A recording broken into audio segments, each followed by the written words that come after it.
Bismillahirrahmanirrahim. Dear students of class 10, today we start our lecture number 10. Lecture number 10 हमारा आज और unit number 1 जो है इसके ट्रांसलेशन, इसके ब्लॉक के क्वेश्चन, थीम और ग्लॉसरी तक हम कर चुके हैं। आज मज़ीद हम आगे देखते हैं। वोकेबलरी में है give the meaning of each word as used in the lesson. Examination point of view से तो ये क्वेश्चन मतलब कि इम्पॉर्टेंट नहीं है, क्योंकि पेपर में उन्होंने आपकी मीनिंग उर्दू में नहीं पूछनी। सिनोनिम्स आ सकते हैं, वो हम देख चुके हैं साथ साथ ही। पहले हम इनके मीनिंग देखते हैं।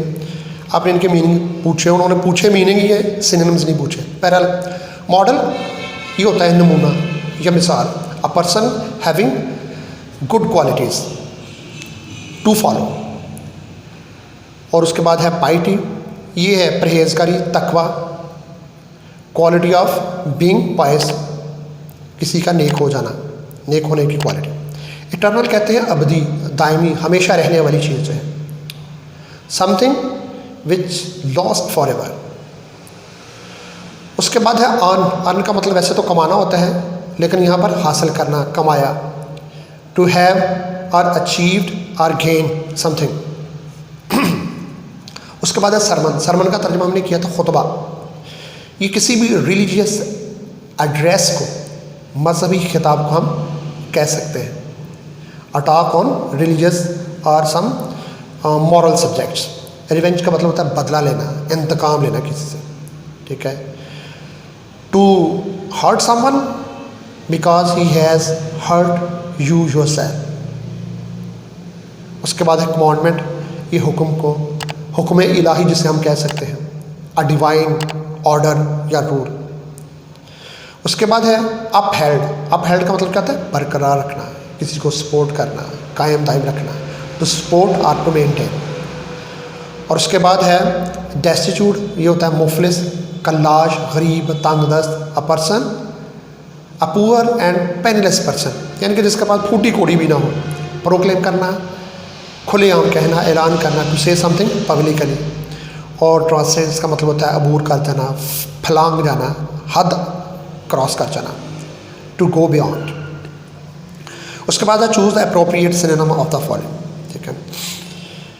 इक्विटेबल, जायज़ या मुनसिफ, फेयर।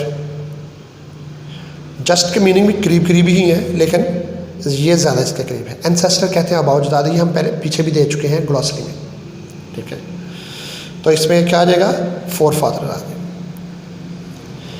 प्रेडिसेसर क्या होते हैं? पेशरू को कहा जाता है, यानी कि नस्ल में आगे आने वाला शख्स। जबकि फोर फादर क्या होते हैं? गुज़श्ता, पिछले। फोर का तर्जुमा हमने किया था लेसन में, दुश्मन, एनिमी, ठीक है। उसके बाद है फॉर्म। फॉर्म का मतलब ठोस, पुख्ता, अज़ब वाला। वैसे तो पावरफुल, ताकतवर भी करीब करीब है, लेकिन परसिस्टेंट, अपनी बात पर डट जाने वाला।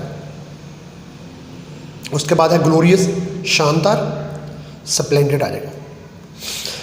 उसके बाद give the meaning of the following phrasal verb and use these phrasal verb in sentence, यानी कि इन फ्रेजल वर्ब के मीनिंग बताएं और फिर इनके जुमले बनाएं। तो ये क्वेश्चन भी बेटा एग्जामिनेशन पॉइंट ऑफ व्यू से कोई इतना इंपॉर्टेंट नहीं है, क्योंकि 10th क्लास में सेंटेंसेस मेकिंग जो है वो क्वेश्चन लेसन में से नहीं आना, वो पेयर ऑफ वर्ड्स का आना है। यानी कि आपने पेयर ऑफ वर्ड्स के जुमले बनाने हैं। टेक्स्ट बुक में से जुमले बनाने वाला क्वेश्चन पेपर में नहीं आता है, लेकिन हमने इनकी तरह मीनिंग देखते और सेंटेंस बनाना कोई तरह बदला। गिल्टी ऑफ होना, मुजरम होना, जैसा कि he was guilty of stealing. Belong to, ताल्लुक होना, he belongs to a noble family. Exchange for, किसी के बदले में दे देना, और इसी तरह से इन अकॉर्डेंस के मुताबिक, ठीक है। ये मैंने इसलिए लिख कर नहीं आपको बताया क्योंकि एग्जामिनेशन पॉइंट ऑफ व्यू से नहीं है। डी में translate the paragraph number 1 of the lesson into Urdu, ये हम कर चुके हैं। रीडिंग कॉम्प्रीहेंशन में है analysis of pattern of text organisation. Paper में ये वाले क्वेश्चन भी नहीं आते, लेकिन जस्ट दे MCQ की सूरत में है। वो कहता है चूज द करेक्ट ऑप्शन। जैसा कि in paragraph number 1 dash detail of the रसूल सल्लल्लाहु अलैहि वसल्लम कैरेक्टरिस्टिक्स आर गिवन। तो यानी कि पैराग्राफ 1 में आप सल्लल्लाहु अलैहि वसल्लम के किरदार की कौन सी खूबियाँ बयान की गई हैं? वह जनरल खूबियाँ बयान की हैं, यानी कि कोई स्पेसिफिक और क्रोनोलॉजिकल नहीं बयान की गई। The key idea of the paragraph 2 is that paragraph number 2 का अगर हम बुनियादी या मरकज़ी ख्याल देखें तो वो ये है, हज़रत मोहम्मद सल्लल्लाहु अलैहि वसल्लम was just fair even before his नबूवत से पहले भी वो आपका लेन देन जो था वो बिल्कुल अदल इंसाफ पर मबनी था। और नंबर 3 है examples given in paragraph number 3 and 4 shows that, यानी कि पैराग्राफ नंबर 3 और 4 में जो मिसालें दी गई हैं वो क्या शो कर रही हैं। इसमें 2 ऑप्शन करीब करीब लग रही हैं। एक तो हज़रत मोहम्मद सल्लल्लाहु अलैहि वसल्लम was just head of the state, रियासत के एक बिल्कुल जस्ट यानी कि इंसाफ पर मबनी सरबराह थे, और दूसरी हज़रत मोहम्मद सल्लल्लाहु अलैहि वसल्लम was fair in his dealing. तो ज़रा हम पैराग्राफ नंबर 3 और 4 को देख ही लेते हैं वो क्या थे। यहाँ पर as a head of the state, और फिर वो हज़रत उसामा बिन ज़ैद वाली मिसाल दी गई थी, ठीक है, जिसमें कुरैश खातून को सिफारिश उन्होंने की थी। और नंबर 4 में जिसमें एक खुतबे में आप सल्लल्लाहु अलैहि वसल्लम से एक अंसारी ने बनु सलबा के कुछ लोगों की तरफ इशारा करके कहा था इनसे मेरा बाप का बदला लेकर दो। तो इसका मतलब ये है कि बतौर रियासत के सरबराह आप कैसे उनकी डीलिंग थी। तो उस हवाले से फिर देखा जाए तो फिर ये ऑप्शन ज़्यादा करीब लगती है कि हज़रत मोहम्मद सल्लल्लाहु अलैहि वसल्लम was just head of the state, रियासत के इंसाफ करने वाले सरबराह जो थे।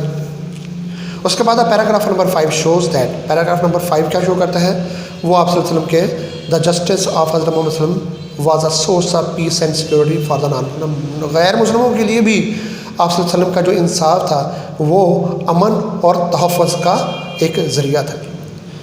और पैराग्राफ नंबर आप स्टेटमेंट नंबर 5 है कि to whom did the Rasul सल्लल्लाहु अलैहि वसल्लम give the following advice, ये नसीहत आपने किसको की थी कि when two men come to you for judgment, never decide in favor of one without hearing the argument of the other, तो it is the most likely that you will know the truth। तो ये नसीहत आपने हज़रत अली रज़ी अल्लाह ताला अन्हु को की थी। बी में identify the topic sentence and supporting detail in paragraph number 3, ज़रूरत नहीं है इसकी एग्जामिनेशन ऑफ पॉइंट से भी से, ठीक है। उसके बाद बेटा क्वेश्चन आंसर है। तो क्वेश्चन आंसर ये ज़रा थोड़ा सा टॉपिक मज़ीद लंबा हो जाएगा, अलबत्ता ग्रामर में उन्होंने थोड़ा कुछ किया है, पूछा है, ये हम देख लेंगे क्या है, और इनकी डिटेल जो है ना ये हम देखेंगे नेक्स्ट। तो ज़रा ये देखें एब्स्ट्रैक्ट नोन क्या होते हैं, ठीक है। एब्स्ट्रैक्ट कंक्रीट नोन और एब्स्ट्रैक्ट नोन क्या होते हैं। तो सिंपल तो आप ये ध्यान में रखें, कंक्रीट नोन वो नोन होता है जिसकी कोई फिजिकल फॉर्म होती है, that can be seen, that can be touched, that have some physical material, यानी कि हम उनको देख सकते हैं, छू सकते हैं, पकड़ सकते हैं, उनका कि वजूद होता है। जबकि एब्स्ट्रैक्ट नोन क्या होते हैं, ये तसव्वुराती नोन होते हैं, जस्ट आइडिया होते हैं, they have no physical form. तो हमारी जितनी भी चीज़ें पड़ी हैं जो नोन के तौर पर इस्तेमाल हम कहते हैं, जैसे चेयर, टेबल, बुक एट्सेट्रा, ये सारे के सारे कंक्रीट नोन हैं। जबकि एब्स्ट्रैक्ट नोन वो हैं जो कि हमारे सिर्फ ज़हन का एक ख्याल है, तसव्वुर है, तख़य्युल है, जैसा कि लव, हेट, यूनिटी, ब्रेवरी, ये सारे के सारे नोन कौन से हैं, एब्स्ट्रैक्ट नोन हैं।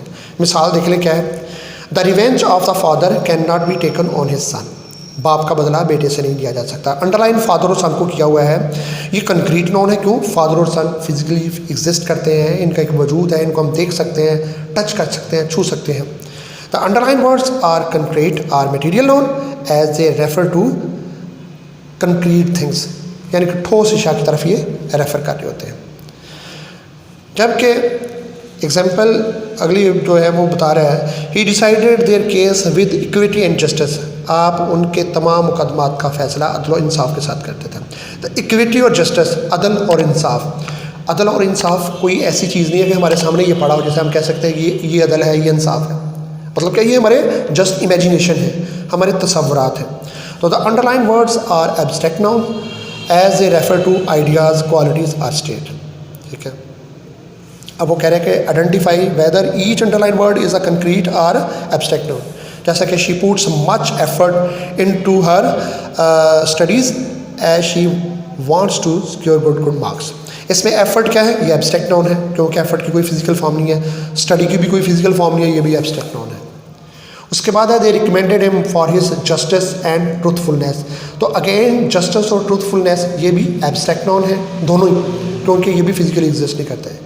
Keep the balls in the basket, अब बॉल और बास्केट ये कंक्रीट नाउन है क्योंकि ये फिजिकली एग्जिस्ट करते हैं, इनकी कंक्रीट फॉर्म होती है, तो ये दोनों कंक्रीट नाउन है।